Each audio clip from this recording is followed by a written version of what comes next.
તમે સાંભળી રહ્યા છો કનુ ભગદેવ લિખિત ચેલેન્જ માતૃભારતી પર.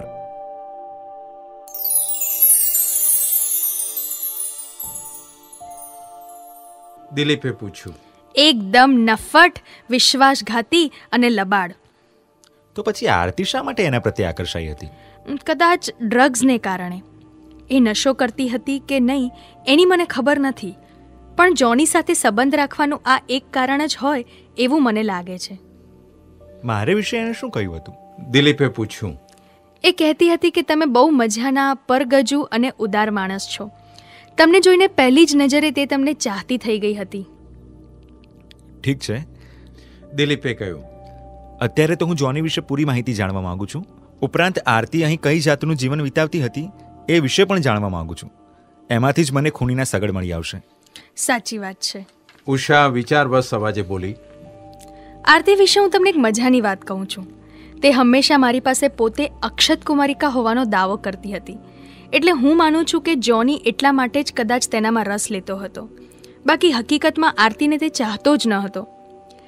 પોતાની કુટેવને કારણે એ પોતાના પરિચયમાં આવતી દરેક સુંદર યુવતીને ચાહવાનો માત્ર ડોહળ જ કરતો હતો. એની આવી દિલફરેબી વાતોમાં સરલા જેવી ભોળી છોકરીઓ ફસાઈ જતી હતી. હવે જોની વિશે વધુ વાત સાંભળો. એની ઉંમર આશરે 24-25 આસપાસની છે. દેખાવે રાઠોડી બાંધાનો અને મજબૂત માણસ છે. ચહેરા પરથી જે બદમાશ હોવો જોઈએ એવું નાનું છોકરું પણ સમજી શકે તેમ છે. કેફી પદાર્થોનો નશો કરવાની એને ટેવ છે. એ શું કામકાજ કરે છે? એને ફક્ત એક જ કામ આવડે છે. ઉસ્માનપુરા વિસ્તારમાં નશાની કુટેવાળા માણસોને તે કેફી દ્રવ્યો અપાવવા માટે લઈ જાય છે. ઉસ્માનપુરામાં મૂનલાઇટ ક્લબ નામની એક બદનામ ક્લબ છે.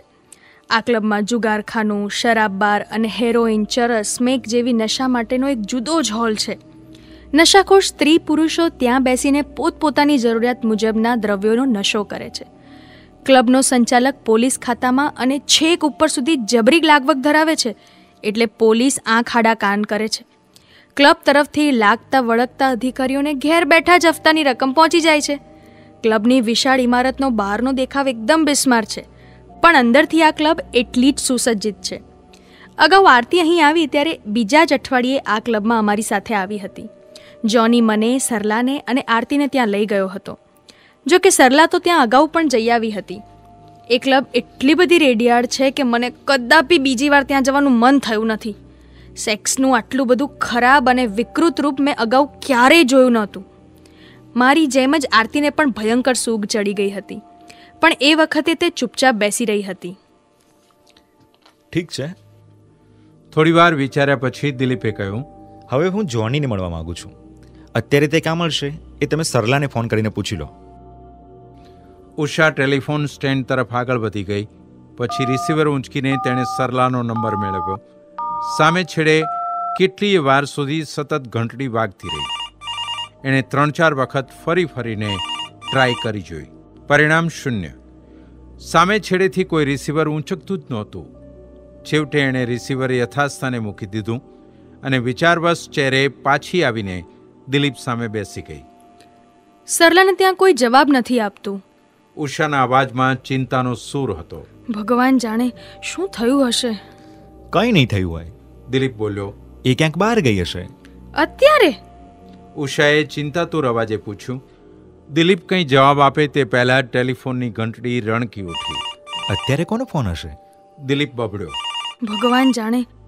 હવે અવાજની સાથે સાથે ઉષાનો ચહેરો પણ બેહદ ચિંતાતુર બની ગયો હતો. જવાબ આપું? હા, દિલીપે કહ્યું. પણ ફોન કરનાર ભલે ગમે તે હોય, તેને મારા વિશે કશું કહેશો નહીં. ઉષા ઉતાવળે પગલે ટેલિફોન સ્ટેન્ડ પાસે પહોંચી ગઈ. કોઈક અજ્ઞાત ભાવનાથી પ્રેરાઈને દિલીપ પણ તેની પાછળ ગયો. હેલો. ઉષાએ રિસીવર ઊંચકીને કહ્યું. 2-5 ક્ષણો પછી તે બોલી. ઓહ, જોની તું છો એમ ને? ત્યારબાદ થોડી પળો સુધી સામે છેડેથી કહેવાતી વાત સાંભળીને એ ફરીથી બોલી. એટલે તું કહેવા શું માંગે? પોલીસ મારે ત્યાં શા માટે આવે? કઈ માઉથપીસ પર હથેળી દબાવીને તેણે પ્રશ્નાર્થ નજરે દિલીપ સામે જોયું. તમે એને વાતમાં રોકી રાખો. દિલીપ ખૂબ જ ધીમા પણ સ્પષ્ટ અવાજે ઉષાના કાનમાં બોલ્યો. પોલીસ કે બીજી કોઈ વાત વિશે તમે કશું જાણતા નથી એવો દેખાવ કરીને આ જોની ક્યાં મૂવો છે તે એની પાસેથી જાણી લો. ના. માઉથપીસ પરથી હાથ ખસેડીને એણે કહ્યું, સરલા તો મને આરતીના ઘરે જ મળી હતી, પછી નથી મળી. પણ તું શા માટે પૂછે છે? શું કોઈ બખેડો થયો છે? ચૂપ થઈને તે જોનીનો જવાબ સાંભળવા લાગી. જોની ચૂપ થયો કે તરત જ એ ફરીથી બોલી, મારે ત્યાં આવીને તને શા માટે મળવું જોઈએ? એવી કઈ વાત હોઈ શકે? ફરી એકવાર ઉષાએ માઉથપીસ પર હાથ મૂક્યો અને દિલીપના કાનમાં ધીમેથી બોલી, જોની મને કોઈપણ જાતનું કારણ આપ્યા વગર ફક્ત જરૂરી કામ છે એવું જણાવીને હમણાં જ મૂનલાઇટ ક્લબમાં બોલાવે છે. એને કહો કે મારે ઘરે મહેમાન છે, એટલે એને એકલા મૂકીને હું કોઈ સંજોગોમાં પણ આવી શકું તેમ નથી. છતાંય જો મારે ત્યાં આવવાની જરૂર હોય જ તો હું મારા મહેમાનને લઈને આવી શકું તેમ છું, પણ એકલી તો કોઈ સંજોગોમાં આવે તેમ નથી. દિલીપે એના કાનમાં શીખવ્યું. દિલીપની વાત એણે તરત જ જોનીને જણાવી દીધી. ના, તું એને નથી ઓળખતો. જોનીનો જવાબ સાંભળ્યા પછી તેના એક પ્રશ્નના જવાબમાં ઉષાએ કહ્યું, હે? ના, ભલે. હા, હું બને એટલી જલ્દી મારા મહેમાન સાથે આવું છું. વાતચીત પરથી જોની ખૂબ જ ગભરાઈ ગયો હોય તેવું લાગે છે. રિસીવર મૂક્યા પછી દિલીપ સામે જોઈને ઉષા બોલી, જાણે મારો બોસ હોય એવા આદેશાત્મક અવાજે એણે મને તાબડતોબ આવી પહોંચવાનું કહ્યું છે. જો હું નહીં આવું તો તેનું પરિણામ ખૂબ જ ગંભીર આવશે તેવી ધમકી પણ એ લબાડે ઉચ્ચારી હતી. વાંધો નહીં, આપણે એને ખો ભૂલાવી દઈશું. તમે ઝપાટા બંધ તૈયાર થઈ જાઓ. આપણે બનતી ઝડપે મૂનલાઇટ ક્લબમાં પહોંચી જવાનું છે. હકારમાં માથું હલાવીને ઉષા તૈયાર થવા માટે અંદર ચાલી ગઈ. 5 મિનિટ પછી બંને સડક પર ફૂટપાથ પાસે ઊભા રહીને ટેક્સીની રાહ જોતા હતા. દિલીપે અમસ્તી જ ઉપર નજર કરી. સ્વચ્છ આકાશની કેદમાંથી પ્રભાતનું પહેલું કિરણ ધરતી પર ઉતરતું હતું. સડક પર જોકે હજુ અંધારું હતું, પણ એકલ દોકલ રાહદારીઓની આવજા શરૂ થઈ ચૂકી હતી. થોડીવાર પછી તેઓને એક ખાલી ટેક્સી મળી ગઈ. બંને તેમાં બેસી ગયા. દિલીપે ટેક્સીના ડ્રાઈવરને મૂનલાઇટ ક્લબ જવાનું જણાવી દીધું. ડ્રાઈવરે માથું હલાવી ટેક્સી સ્ટાર્ટ કરીને દોડાવી મૂકી.